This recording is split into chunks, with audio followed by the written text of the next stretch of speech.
नमस्कार दोस्तों, राधे राधे। तो शुरू करते हैं आज का हमारा ये प्यारा सा वीडियो, प्यारी सी कहानी। प्राचीन काल समय की बात है। एक नगर में एक सेठ रहता था। उस सेठ के 2 बच्चे थे। सेठ बड़ा दयालु और बड़ा धार्मिक प्रवृत्ति का था। बड़ी विनयतु और बड़े देवी देवता ढूंढने के बाद उस सेठ को 2 संतान प्राप्त हुई और जिनमें से एक लड़का और एक लड़की थी। सेठ अपनी पुत्री और अपने पुत्र को पाकर बड़ा प्रसन्न हुआ। सेठ अपने बच्चों का अच्छे से ख्याल रखता था, अच्छे से लालन पालन करता था। प्रिय दोस्तों, अब धीरे धीरे उस सेठ के पुत्र और पुत्री धीरे धीरे बड़े हो जाते हैं। तो सेठ की पुत्री और पुत्र का धीरे धीरे गलत लोगों के संग उठना और बैठना हो जाता है। गलत लोगों की संगति में उठना बैठना शुरू हो जाता है। प्रिय दोस्तों, सेठ की पुत्री भी इतनी नाकारा हो जाती है, वो किसी भी कार्य को नहीं करती।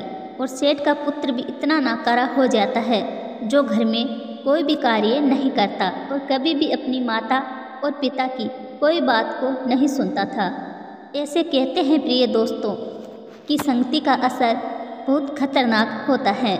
माता पिता पूरे जीवन भर अपने बच्चों को अच्छे संस्कार देने की कोशिश करता है, लेकिन हमारे जो मित्र लोग होते हैं वो हमें एक ही रात में ऐसे संस्कार दे देते हैं जिनकी वजह से उनका जीवन बर्बाद हो जाता है, उनका भविष्य दांव पर लग जाता है।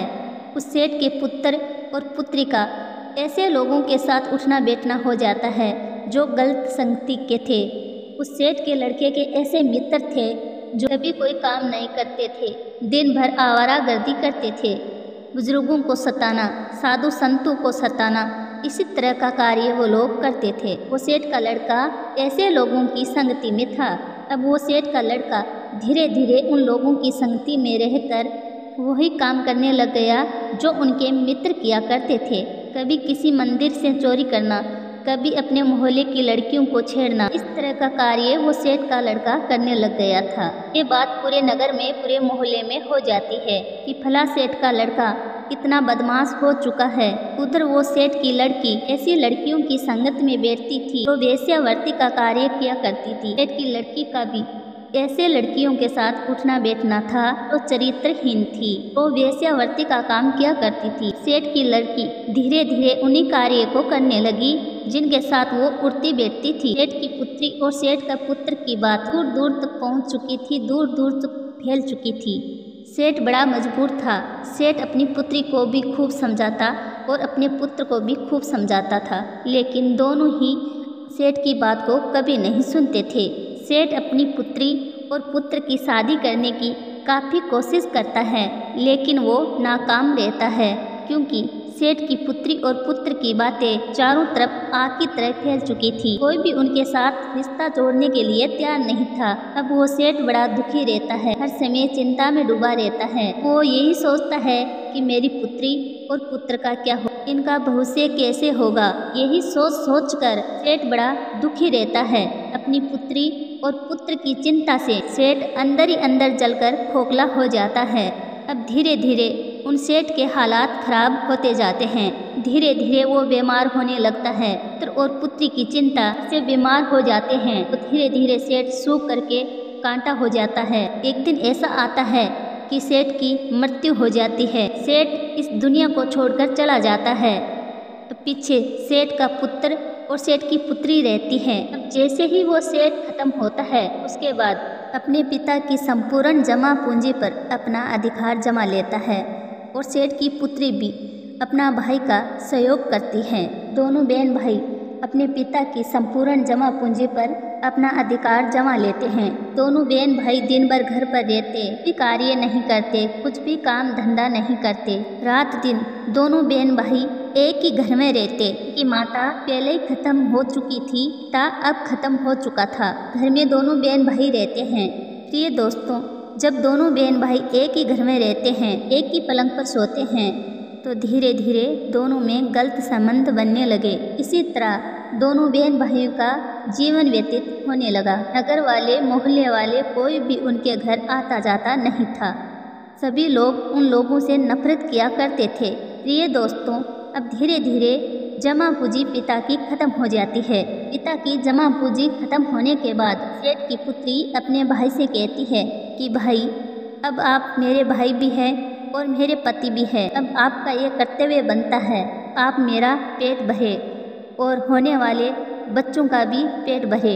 इसलिए तुम कोई काम धंधा क्यों नहीं करते? कोई काम धंधा कीजिए। अपनी बहन की इतनी बात सुनने के बाद वो सेठ का लड़का अपने घर से बाहर जाता है, लोगों से, अपने मित्रों से उधार पैसा लेता है।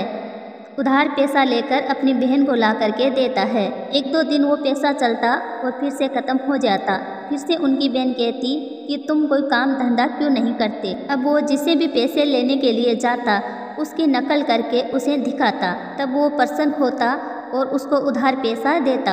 अब वो इसी तरीके से हर व्यक्ति से पैसे उधार लाता और अपना घर का खर्च चलाता। कुछ महीने, कुछ वर्ष निकलने के बाद सेठ के लड़के ने ऐसा कोई व्यक्ति नहीं छोड़ा जिसे उसने किसी से पैसे उधार ना लिया हो। और जब उनकी बहन उसे कहती तो वो अपनी बहन से कहता कि लोग हमारे लिए कमाते हैं, फिर मुझे कमाने की ज़रूरत क्या है? ये नगर में जितने ही लोग हैं ये सब हमारे लिए ही तो कमाते हैं, उनको कमाने दीजिए और हम जा कर के उनसे पैसे वसूल करके नमस्कार दोस्तों, राधे राधे ले आएंगे।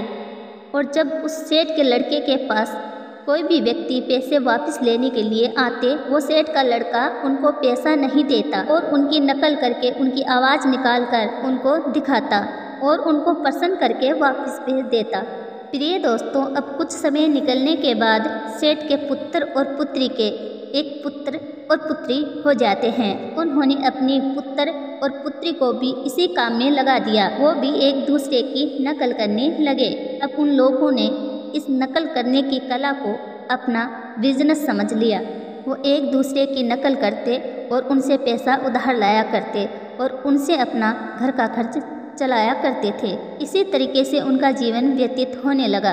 कुछ समय बाद, कुछ वर्ष, कुछ साल बीत गए। धीरे धीरे सेठ का पुत्र और सेठ की पुत्री यानी दोनों बहन भाई बुजुर्ग हो जाते हैं। दोनों बुजुर्ग हो जाते हैं तो दोनों की मृत्यु हो जाती है। दोनों की मृत्यु होने के बाद जिन लोगों से उन्होंने पैसे उधार लिए थे वो लोग उनको बद्दुआ देते हैं। सभी लोग तरह तरह की बातें करते थे। कहता है कि मेरा इतना पैसा खा करके मर गया। कोई कहता है कि भगवान उनकी आत्मा को कभी शांति ना दे, मुझ गरीब की आत्मा सताई है।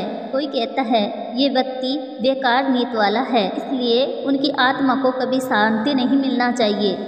जब दोनों मरने के बाद धर्मराज के दरबार में जाते हैं, धर्मराज उनका लेखा जोखा खोलते हैं। जब उनका लेखा जोखा खोला जाता है उसमें पाया जाता है कि उन लोगों के खाते में इतनी बददुआ इकट्ठी है कि मानो कोई अनाज का ढेर लगा हो। इस तरीके से उनके खाते में बददुआओं का ढेर लग चुका था।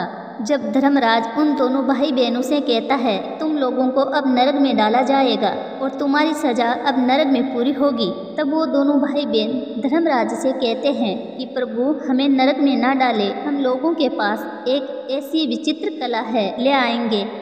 यदि आप हमें नरक में ना डालो तो हम आपके सामने इस कला को प्रस्तुत कर सकते हैं।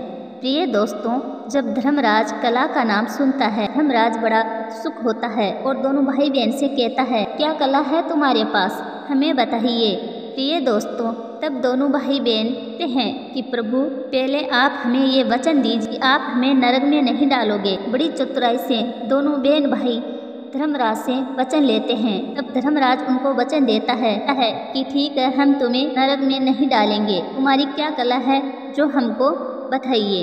तब दोनों भाई बहन धर्मराज की रूबरू नकल करते हैं। जिस तरीके से धर्मराज बोलता, इस आवाज में धर्मराज बोलता, इसी तरीके से दोनों बहन भाई नकल करते हैं। धर्मराज के दरबार में जितने भी मंत्री संतरी, जितने भी जल्लाद वगैरह बैठे हुए थे, उन सभी की नकल करके धर्मराज को दिखाते हैं। तब धर्मराज भी बड़ा प्रसन्न होता है और कहता है कि तुम दोनों की कला वास्तविकता में प्रशंसा लायक है, लेकिन तुम लोगों के कर्म गलत हैं। एक तो तुम दोनों बहन भाई ने एक दूसरे के साथ गलत संबंध बनाया। संबंध बनाने के बाद तुम दोनों भाई बहन ने 2 बच्चों को जन्म दिया।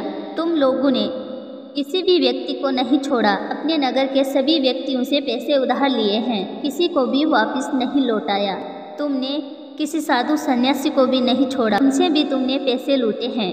इसलिए तुम दोनों ने जघन्य अपराध किया है, या तो तुम लोगों को जरूर मिलेगी, लेकिन हमने तुमको वचन दिया है, हम तुम्हें नरक में नहीं डालेंगे। ये दोस्तों, धर्मराज उन दोनों को और उन दोनों की होने वाली संतान को एक नकलची पक्षी बना देते हैं। कहते हैं कि तब तक के तुम लोग नकलची पक्षी रहोगे, तब तक तुम्हारे जघन्य अपराध की पूर्ति न हो जाती है। उन चारों को नकलची पक्षी बना देते हैं। उसके बाद दोनों भाई बहन और उनके पुत्र और पुत्री, वो भी दोनों भाई बहन नकलची पक्षी बन जाते हैं।